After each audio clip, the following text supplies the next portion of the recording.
Kung ako lang ang pasultihon ba, ang paghatag og pabor sa isig katao, nagdepende na sa sitwasyon. Sa isa katao, parihas na ko pobre, lang isa lang ka tricycle driver, ug bisan unsa na lang na mga racket para mabuhi. Ang akong pamilya, gikan sa Lunes hangtud Sabado, unya Domingo ra ko walay trabaho, unya pananglitan manawag tong mga kailan ako nga mga arang-arangan kay naa sila'y gusto ipatrabaho, mangayo sila og pabor nako. Unya pananglitan akong adlaw kay 600, unya gitagaan ko nila og 1,000.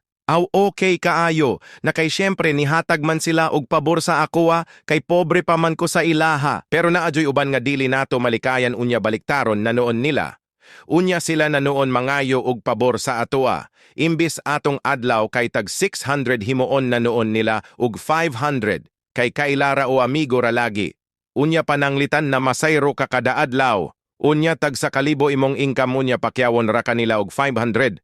Naunsa naman intawon ng hitaboa uy, dapat pakyawon kanila himo ng 1K kapin. Maunay paghatag og saktong pabor. Sa ako arapod na nga opinyon. Depende raman noon. Kay klase-klase raman ng mga hunahuna sa mga tao. Dili noon tanan pero naadyoy sagad na sila joy mangayo og pabor. Gusto lang nila na sila rajud. Ang makapabor, kanang sila ra gusto malipay ba?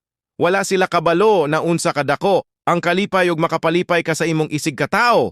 Malipay ang tao tungod nimo. Maunay akong Bisaya na opinyon. Maunay pabor. Sa wala pa di ay nakaila sa akoa.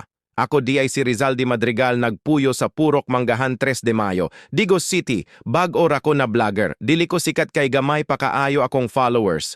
Pero gusto ko ninyo pasikaton kamo nay bahala nakabalo naman mo sa inyong buhaton. E-follow ra ko ninyo unya i-share. Ang video anara good, pero naara lagi sa inyo ha. Wala man ko namogos kay ang ako ara dili nanguyawat ra ko diri sa social media para makabangon sa kalisod. Ang akong pamilya,